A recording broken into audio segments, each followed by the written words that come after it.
안녕하십니까. 서울교육대학교 강훈식입니다. 이번 후에 실린 제 논문을 간단하게 발표하도록 하겠습니다. 시간이 10분 정도 분해되지 않기 때문에요. 너무 자세하게 설명하기보다는 대략적인 내용을 위주로 설명을 하고 자세한 내용은 논문을 참고해 주시면 감사하겠습니다.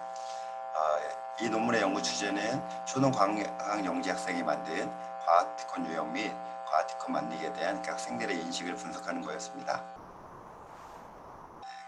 순서는 다음과 같고요. 서론 먼저 말씀을 드리면 일단 과학 티콘의 정의 자체부터 말씀을 드리겠습니다. 낯선 용어일 수 있겠지만 과학과 이모티콘의 합성어라고 생각하시면 될 것 같습니다. 그래서 과학적인 현상, 사실, 개념 등을 이모티콘의 형태로 표현한 것을 과학 티콘이라고 할 수 있습니다. 예를 들어 본다면 시중에 카카오 이과티콘이라는 게 있습니다. 예시들이 보시면 과학의 내용을 가지고 이모티콘으로 만든 것입니다. 이런 것이 과학티콘이라고 할 수가 있을 것 같고요. 그래서 이 과학티콘의 장점에 대해서는 교육적으로 의미를 얘기를 한다면 첫 번째는 이모티콘이 가지고 있는 교육적 장점이 있습니다. 그 다음에 예를 들면 자신의 감정 이런 것들을 쉽고 빠르게 효과적으로 전달할 수 있다. 이런 것들이 이제 이모티콘의 장점이라고 할 수가 있겠죠. 두 번째로는 과학티콘에는 글과 그림 정보들이 포함되어 있어서요. 글과 그림이 함께 제시될 때 정보 전달이 효과적이라고 하는 다중표상 학습의 이론이 반영되어 있습니다. 그리고 다중표상 학습의 이론을 넘어서 그 글과 그림 정보들이 매우 유기적으로 연결되어 있을 때 정보 전달을 효과적으로 직관적으로 빠르게 할 수 있다는 인포그래픽의 장점도 포함되어 있습니다. 그 다음에 보시면 아셨겠지만 과학티콘에는 유머 요소들이 포함되어 있거든요. 그래서 이 연구는 아니지만 제가 했던 다른 연구에서 과학 유머의 장점이라고 하는 측면도 여기에 포함되어 있습니다. 예를 들면 과학 지식의 활용, 과학적 창의성, 사고력 이런 부분들이 과학 유머를 만들 때 인적 측면의 장점이라고 할 수 있을 것 같고요. 정의적 측면도 재미를 추구하고 있기 때문에 과학에 대한 여러 가지 정의적 요소들을 향상시킬 수도 있다고 생각합니다. 그래서 과학티콘에는 이런 많은 것들이 포함되어 있고요. 그렇기 때문에 과학티콘 만들기를 한다면 이런 여러 가지 측면의 장점들이 부각될 수 있을 거라고 생각이 됩니다.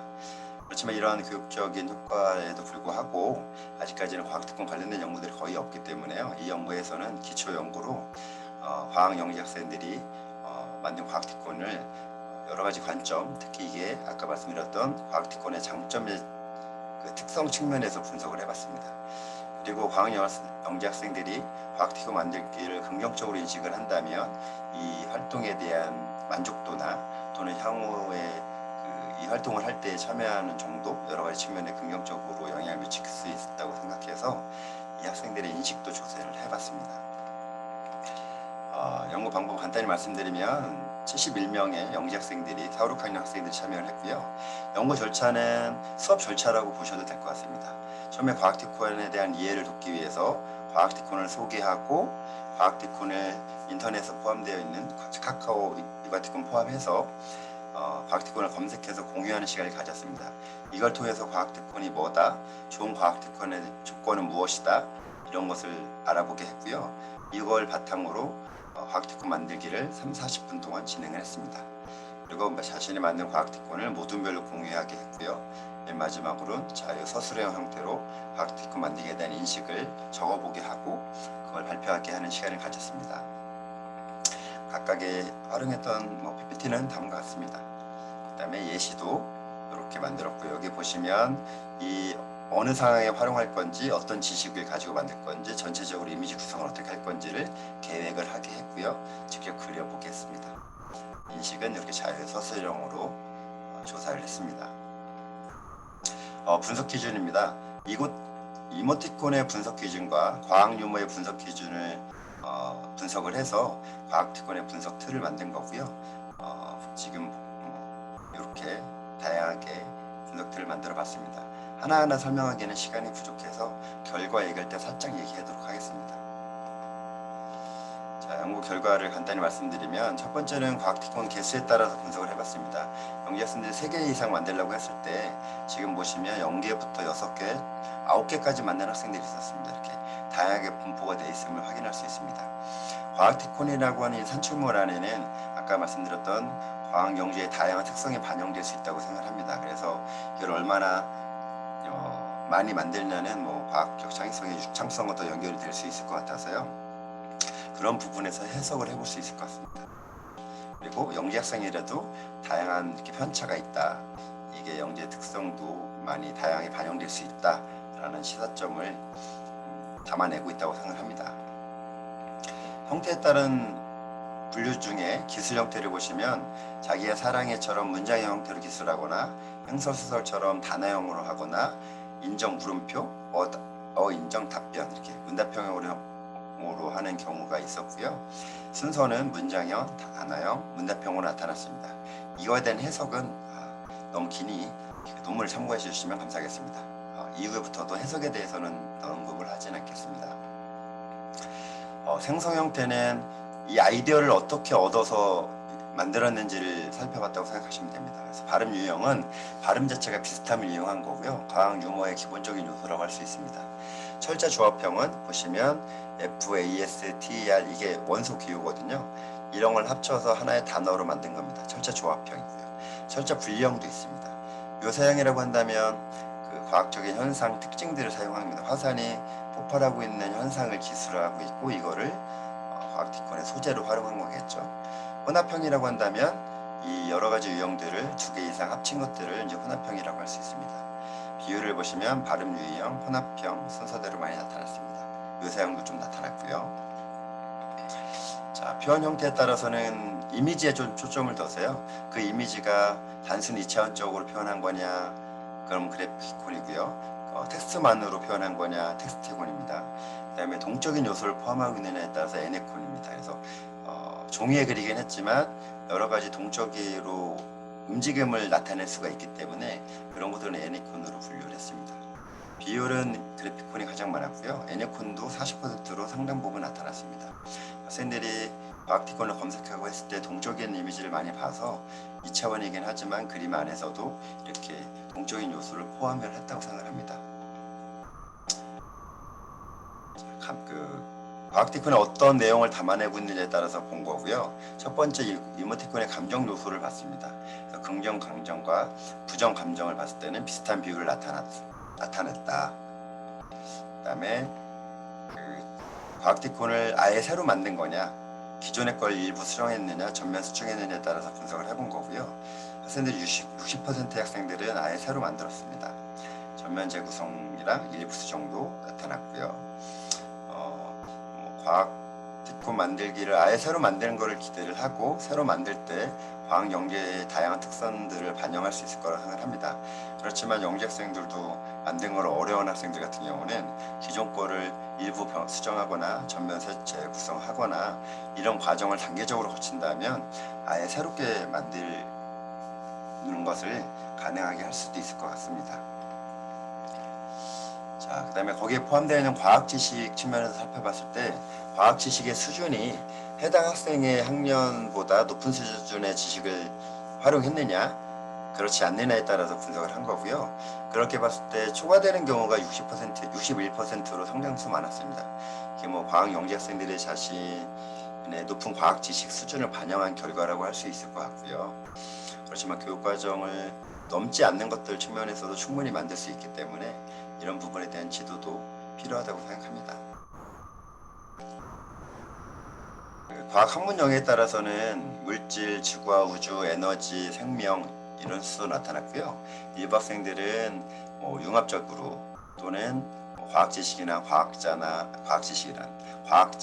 과학 도구, 실험 도구 같은 걸 이용해서 만드는 학생들도 일부 있었습니다. 이게 학생들이 자기가 관심 있는 영역을 반영할 수도 있고요. 자기가 많이 알고 있는 부분을 반영할 수도 있을 것 같고요. 아니면 과학티콘에 적절한 거를 찾을 수도 있을 것 같은데 아직 다양한 분야에서 관심을 갖도록 하는 게 중요하기 때문에 한쪽에 치우치는 것보다는 여러 분야에 대해서 만들어 봐라라고 지도하는 게 필요하다고 생각합니다. 이런 부분들이 이제 향후 효과적인 지도 방안에 대한 시사점들이라고 생각할 수가 있을 것 같고요. 각 결과마다 이런 부분을 논문에 좀 담아냈습니다. 과학 지식은 단순하게 명칭을 활용하느냐, 과학적인 특성, 현상 이런 걸 활용하느냐, 또는 과학 그 안에 있는 원리를 활용하느냐에 따라서 분류를 해본 거고요. 당연히 명칭, 특성, 원리로 갈수록 과학 내용을 많이 담아냈다고 할 수가 있을 것 같습니다. 그렇지만 결과는 명칭이 89%로 가장 많이 나타났고요. 이런 부분도 명칭이 과학 티콘을 만들기 간단할 수 있다고 생각을 하지만 예시에서 보는 것처럼 특성이나 원리도 충분히 가능하기 때문에 과학 내용에 좀 더 초점을 두고 지도를 한다면 원리나 특성 활용형을 좀 더 만들도록 지도를 할 수 한다면 학생들이 좀 더 과학 내용에 대한 장점을 부각할 수 있을 거라고 생각을 합니다. 또 그런 거를 담아내기 위해서 지식을 찾고 회상하고 하는 과정에서 과학 지식 측면에서도 도움이 될 수 있을 거라고 생각하고요. 학생들이 과학 티콘 만들게 된 인식을 봤을 때 인지적 측면에서는 과학 지식 습득, 창의력 향상, 과학 지식을 쉽게 설명하거나 배운 지식을 활용하거나 과학 지식을 쉽게 이해하거나 기억하거나 일부 학생들은 상상력, 표현력, 어휘력이 향상되거나 이런 측면을 장점으로 언급을 했습니다. 그다음에 정의적 측면에서는 재미있고 즐거웠다, 과학에 대한 관심과 흥미가 높아졌다, 감정을 잘 표현할 수 있었다, 실생활에 유용하다, 새롭고 신기하다 이런 측면을 학생들이 언급을 했습니다. 이런 장점에 대해서는 수업을 하면서도 많이 느끼기도 했고요. 그 다음에 실제 수업이 끝나고 나서의 반응을 봤을 때도 그랬습니다. 학생들 실제 그런 얘기들을 많이 하고 또 하고 싶다는 얘기도 많이 한 걸 봤을 때는 재미있어 했구나, 또는 이 활동에 대해서 만족스러워 했구나 라는 걸 살펴볼 수 있었고요. 이 연구를 했던 처음에 기대했던 바라고 생각하고 그거를 실제로 피드백을 받아서 개인적으로는 매우 만족했었습니다. 결과를 분석하면서. 그렇지만 영재학생이라고 하더라도 과학 티콘의 근본적인 한계나 또는 만들 때의 어려움 측면에서 언급한 학생도 있었습니다. 92%의 학생들이 과학 티콘 만들기 어렵다고도 말을 얘기했죠. 아이디어를 떠오기도 어렵고, 그 다음에 그 이유가 이제 과학 티콘 만들기에 필요한 능력과 연결시켜서 많은 답변을 했습니다.